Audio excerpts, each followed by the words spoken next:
Friends, ನಿಮಗೆ ಗೊತ್ತಾ, ನಿಮ್ಮ ಹತ್ರ ಇರುವ LIC ಪಾಲಿಸಿ ಅಥವಾ ಎಂಡೋಮೆಂಟ್ ಪಾಲಿಸಿಯನ್ನ ನೀವು 5 ಪಟ್ಟು ಉತ್ತಮಪಡಿಸಬಹುದು ಅಂತ. ಅದಕ್ಕೆ ನೀವು ಏನು ಮಾಡಬೇಕು ಅಂತಂದ್ರೆ, ನಾನು ಹೇಳಿದ 2 ಬದಲಾವಣೆಯನ್ನ ನೀವು ಮಾಡಬೇಕಾಗುತ್ತೆ. ನೀವು ಇರುವ ಪಾಲಿಸಿಯನ್ನು ನೀವು ಕಳೆದ 1 ವರ್ಷದಿಂದ 5 ವರ್ಷದಿಂದ 8 ವರ್ಷದಿಂದ ಕಂತನ್ನ ತುಂಬ್ತಾ ಇರಬಹುದು. ಆದರೆ ಈಗ ನೀವು ಬದಲಾವಣೆ ಮಾಡಿಕೊಳ್ಳೋದ್ರಿಂದ ಇನ್ನು ಮುಂದೆ ಆದರೂ ನಿಮಗೆ ಇದು ಹೆಚ್ಚಿಗೆ ಲಾಭ ಬರುವ ತರ ನೀವು ಏನು ಮಾಡಬೇಕು ಅಂತಂದ್ರೆ ಬದಲಾವಣೆ ಮಾಡ್ಕೋಬೇಕು. LIC ಎಷ್ಟು ದುಬಾರಿ, ಎಷ್ಟು ಕೆಟ್ಟದಾಗಿದೆ ಅಂತ ನಾವು ಒಂದು ಉದಾಹರಣೆ ಮೂಲಕ ನಾವು ತಿಳ್ಕೊಳ್ಳೋಣ. ಇದು ಒಂದು LIC ಪಾಲಿಸಿ. ಇದು ಜೀವನ್ ಉಮಂಗ್ ಅಂತ ಒಂದು ಪಾಲಿಸಿ ಇದೆ. ಇದು ಹೇಗೆ ವರ್ಕ್ ಆಗುತ್ತೆ ನೋಡಿ. ಒಬ್ಬ ವ್ಯಕ್ತಿ ಕಳೆದ 5-6 ವರ್ಷದಿಂದ ಈ ಪಾಲಿಸಿಯಲ್ಲಿ ಕಂತನ್ನ ತುಂಬ್ತಾ ಬರ್ತಾ ಇದ್ದಾರೆ. ಈಗ ಈ ಪಾಲಿಸಿಯನ್ನ ನಾವು ಬೇರೆ ಪಾಲಿಸಿಯೊಂದಿಗೆ ಅಥವಾ ನಾವು ಬದಲಾವಣೆ ಏನು ಮಾಡ್ತೀವಲ್ಲ ಅದರ ಜೊತೆಗೆ ನಾವು ಹೋಲಿಕೆ ಮಾಡೋಣ. ನೀವು ಎಷ್ಟು ದುಡ್ಡನ್ನು ಕಳ್ಕೊತೀರಾ ಅಂತ ನಿಮಗೆ ಅರ್ಥ ಆಗುತ್ತೆ. ಇದೇ ರೀತಿ ಯಾವುದೇ LIC ಪಾಲಿಸಿ ನಿಮ್ಮ ಹತ್ರ ಇದ್ದರೂ ನೀವು ನಷ್ಟದಲ್ಲಿರ್ತೀರಾ ಅಥವಾ ನೀವು ಮೋಸ ಹೋದಂತೇನೆ. ಹೀಗಾಗಿ ನೀವು LICಯಲ್ಲಿ ಪಾಲಿಸಿನ ಮಾಡಿಸಲೇಬಾರದು. LIC ಬಿಟ್ಟು ಬೇರೆ ಕಡೆಗಳಲ್ಲಿ ಅತ್ಯುತ್ತಮವಾದ ಪಾಲಿಸಿಗಳು ನಿಮಗೆ ಸಿಗುತ್ತವೆ. LIC ನಿಜವಾದ ಪಾಲಿಸಿಯನ್ನ ನಾವು ಕಂಪೇರ್ ಮಾಡೋ ಮೂಲಕ ಅದು ಎಷ್ಟು ಕೆಟ್ಟದಾಗಿದೆ, ಎಷ್ಟು ದುಡ್ಡು ನೀವು ಉಳಿಸಬಹುದು ಅಂತ ನಾವು ಈ ವಿಡಿಯೋದಲ್ಲಿ ಅರ್ಥ ಮಾಡ್ಕೊಳ್ಳೋಣ. ಇಲ್ಲಿ ನಾವು ಈ LIC ಪಾಲಿಸಿಯ ಡೀಟೇಲ್ಸ್ ಅನ್ನ ನಾವು ನೋಡ್ಬೋದು. ಈ LIC ಶುರು ಆಗಿದ್ದು 2019ರಲ್ಲಿ. ನೋಡಿ, ಪಾಲಿಸಿ ಟರ್ಮ್ ಎಷ್ಟಿದೆ? 80 ವರ್ಷ. ಮತ್ತೆ ಪ್ರೀಮಿಯಂ ಪೇಯಿಂಗ್ ಟರ್ಮು 30 ವರ್ಷ. ಸರ್ವೈವಲ್ ಬೆನಿಫಿಟ್ ಯಾವಾಗ ಸಿಗುತ್ತೆ? 2049ರಲ್ಲಿ ಸರ್ವೈವಲ್ ಬೆನಿಫಿಟ್ ಸಿಗುತ್ತೆ.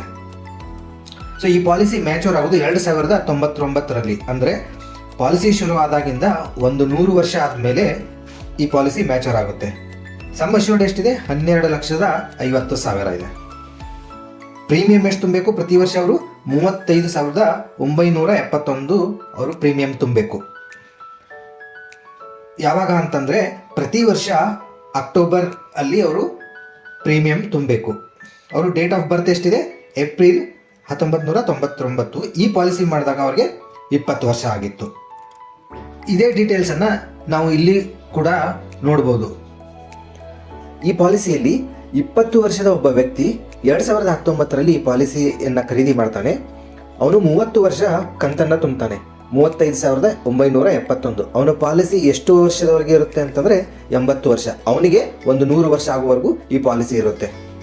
ಹಾಗಾದ್ರೆ ಅವನಿಗೆ ಬೆನಿಫಿಟ್ ಏನೇನು ಸಿಗುತ್ತೆ ಅಂತ ನೋಡೋದಾದ್ರೆ 2049ನೇ ಇಸ್ವಿಯಿಂದ ಅವರಿಗೆ ಪ್ರತಿ ವರ್ಷ 1 ಲಕ್ಷ ರೂಪಾಯಿ ಸಿಗುತ್ತೆ. ಎಲ್ಲಿವರೆಗೂ ಸಿಗುತ್ತೆ? 2099 ಆಗುವವರೆಗೂ. ಮತ್ತೆ 100 ವರ್ಷ ಆದಮೇಲೆ ಅವರಿಗೆ 12,50,000 ಸಮ್ ಅಶ್ಯೂರ್ಡ್ ಸಿಗುತ್ತೆ. 34,37,000 ಬೋನಸ್ ಸಿಗುತ್ತೆ. ಮತ್ತೆ ಇನ್ನೂ ಒಂದು ಬೋನಸ್ 44,37,000 ಸಿಗುತ್ತೆ. ಒಟ್ಟು 91,25,000 ಅವರಿಗೆ ಸಿಗುತ್ತೆ 100 ವರ್ಷ ಆದಮೇಲೆ. ಅಂದರೆ ಅವರಿಗೆ ಒಟ್ಟು ಎಷ್ಟು ಸಿಗುತ್ತೆ? 2049ರಿಂದ 99ವರೆಗೆ 1 ಲಕ್ಷ ಅಂದರೆ 50 ಲಕ್ಷ ಸಿಗುತ್ತೆ. ಮತ್ತೆ 100 ವರ್ಷಕ್ಕೆ 91 ಲಕ್ಷ ಸಿಗುತ್ತೆ. ಅಂದರೆ ಒಟ್ಟು ಅವರಿಗೆ 1,41,00,000 ಸಿಗುತ್ತೆ. ಕಂತಲ್ಲಿ ಅವರು ಒಟ್ಟು ತುಂಬಿದ ದುಡ್ಡು ಎಷ್ಟಾಗುತ್ತೆ ಅಂತಂದ್ರೆ 10,80,000. ಅವರಿಗೆ ಬರ್ತಾ ಇರೋ ಹಣ ಎಷ್ಟು? 1,41,00,000. ನೋಡಿ, ಸುಮಾರು ಏಜೆಂಟ್ಗಳು ಯಾವ ರೀತಿ ಹೇಳ್ತಾರೆ ಅಂತಂದ್ರೆ, ನೀವು ತುಂಬಿರೋ ದುಡ್ಡು ಕೇವಲ 10,80,000, ಆದರೆ ನಿಮಗೆ ಬರ್ತಾ ಇರೋ ಹಣ 1,41,00,000. ಈ ತರ ಹೇಳಿದಾಗ ಜನರಿಗೆ ಏನು ಅನಿಸುತ್ತೆ ಅಂತಂದ್ರೆ, ಇದು ತುಂಬಾ ಲಾಭದಾಯಕ, ನಾವು ತುಂಬ್ತಾ ಇರೋದು ಕೇವಲ 10,80,000, ನಮಗೆ 1,41,00,000 ಸಿಗುತ್ತೆ ಅಂತ ಅನ್ಕೋತಾರೆ. ಇನ್ಫ್ಲೇಷನ್ ಅಥವಾ ಹಣದುಬ್ಬರದಿಂದ ಇವತ್ತಿನ 10 ಲಕ್ಷ 80 ವರ್ಷ ಆದಮೇಲೆ 1.5 ಕೋಟಿಗಿಂತ ಹೆಚ್ಚಿಗೆನೇ ಆಗಿರುತ್ತೆ. ಇದನ್ನ ಯಾರು ಅರ್ಥ ಮಾಡ್ಕೊಳ್ಳೋದಿಲ್ಲ. ನೋಡಿ, ಈ ಪಾಲಿಸಿಗೆ ನಾವು 2 ಬದಲಾವಣೆ ಮಾಡಿ ನಾವು ಎಷ್ಟು ದುಡ್ಡನ್ನು ಉಳಿಸ್ಬೋದು ಅಂತ ನಾವು ಈಗ ಅರ್ಥ ಮಾಡ್ಕೊಳ್ಳೋಣ. ಜೀವನ್ ಉಮಂಗ್ ಅನ್ನೋದು LICಯ ಹೋಲ್ ಲೈಫ್ ಪಾಲಿಸಿ. ಇದರಲ್ಲಿ ಇನ್ಶೂರೆನ್ಸ್ ಜೊತೆಗೆ ಸೇವಿಂಗ್ಸು ಇದೆ. ಮೊದಲನೇ ಬದಲಾವಣೆ ನಾವು ಏನು ಮಾಡ್ಕೊಳ್ಳೋಣ ಅಂತಂದ್ರೆ, ಇನ್ಶೂರೆನ್ಸು ಮತ್ತೆ ಸೇವಿಂಗ್ಸ್ ಅನ್ನ ನಾವು ಬೇರೆ ಬೇರೆ ಮಾಡ್ಕೊಳ್ಳೋಣ. ನೋಡಿ, 20 ವರ್ಷದ ಒಬ್ಬ ಯುವಕನಿಗೆ ಕೇವಲ 8,000 ಕಂತಿಗೆ 1 ಕೋಟಿಯ ಇನ್ಶೂರೆನ್ಸು ಸಿಗುತ್ತೆ. ಈ 8,000ನ ನಾವು 45 ವರ್ಷದವರೆಗೆ ತುಂಬೋಣ. ಅಂದ್ರೆ ಯುವಕನಿಗೆ 65 ವರ್ಷ ಆಗುವವರೆಗೂ ನಾವು ಇನ್ಶೂರೆನ್ಸ್ ಅನ್ನ ತೆಗೆದುಕೊಳ್ಳೋಣ.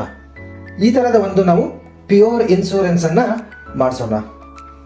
ನೋಡಿ, ನಮ್ಮ ಹತ್ರ ಈಗ 35,971 ರೂಪಾಯಿ ಇದೆ ಪ್ರತಿ ತಿಂಗಳು. 30 ವರ್ಷದವರೆಗೆ ನಾವು LICಯಲ್ಲಿ 35,971 ತುಂಬ್ತಾ ಇದ್ವಿ. ಇದರಲ್ಲಿ ನಾವು 8,000 ತೆಗೆದುಕೊಂಡು ಪ್ಯೂರ್ ಇನ್ಶೂರೆನ್ಸ್ ಅನ್ನ ತೆಗೆದುಕೊಳ್ಳೋಣ. ಹಾಗಾದ್ರೆ 35,971ರಲ್ಲಿ 8,000 ತೆಗೆದ್ರೆ ನಮಗೆ ಉಳಿಯುವ ದುಡ್ಡು ಎಷ್ಟು? 27,971. ಸೊ ಈ ದುಡ್ಡನ್ನು ನಾವೇನ್ ಮಾಡಬೇಕು ಅಂತಂದ್ರೆ ಎರಡನೇ ಬದಲಾವಣೆ ಇನ್ವೆಸ್ಟ್ ಮಾಡೋಣ. 27,971 ರೂಪಾಯಿಯನ್ನ ನಾವು ಪ್ರತಿ ವರ್ಷ 30 ವರ್ಷದವರೆಗೆ ಇನ್ವೆಸ್ಟ್ ಮಾಡೋಣ. ನೋಡಿ, ನಾವು ಸರಿಯಾಗಿ ಇನ್ವೆಸ್ಟ್ ಮಾಡಿದ್ರೆ ನಮಗೆ 14ರಿಂದ 22% ವರೆಗೂ ನಮಗೆ ಬಡ್ಡಿ ದರ ಸಿಗುತ್ತೆ. ನಾನು ಕೇವಲ 10% ಅಂತ ತೆಗೆದುಕೊಂಡ್ರೂ ಸಹಿತ 30 ವರ್ಷ ಆದ್ಮೇಲೆ ನಮಗೆ ಎಷ್ಟು ಸಿಗುತ್ತೆ ಅಂತಂದ್ರೆ 46 ಲಕ್ಷ ಆಗಿರುತ್ತೆ. ನೋಡಿ, 30 ವರ್ಷ ಆದ್ಮೇಲೆ 1 ಲಕ್ಷವನ್ನು ನಾವು ಪ್ರತಿ ವರ್ಷ ಕೊಡಬೇಕು. ಹಾಗೇನೆ ಇನ್ಶೂರೆನ್ಸ್ ಅನ್ನ ನಾವು 45 ವರ್ಷದವರೆಗೆ ನಾವು ತುಂಬಬೇಕು. ಹೀಗಾಗಿ ಪ್ರತಿ ವರ್ಷ ರಿಟರ್ನ್ ಕೊಡಬೇಕಾದ 1 ಲಕ್ಷ ಮತ್ತು ಇನ್ಶೂರೆನ್ಸ್ ಹಣ 8,000 ಸೇರಿ ಪ್ರತಿ ವರ್ಷ ನಾವು ಅವ್ರಿಗೆ 1,08,000 ನಾವು ಕೊಡೋಣ. ಹೀಗೆ ನಾವು 15 ವರ್ಷ ಮಾಡಿದ್ರೆ 15 ವರ್ಷದ ಕೊನೆಗೆ ನಮ್ಮ ಹತ್ರ ಎಷ್ಟು ಇರುತ್ತೆ ಅಂತಂದ್ರೆ 1,57,00,000 ಇರುತ್ತೆ. ಅಂದ್ರೆ ಪಾಲಿಸಿದಾರನಿಗೆ 65 ವರ್ಷ ಆದಾಗ ನಮ್ಮ ಹತ್ರ ಎಷ್ಟು ದುಡ್ಡು ಇರುತ್ತೆ?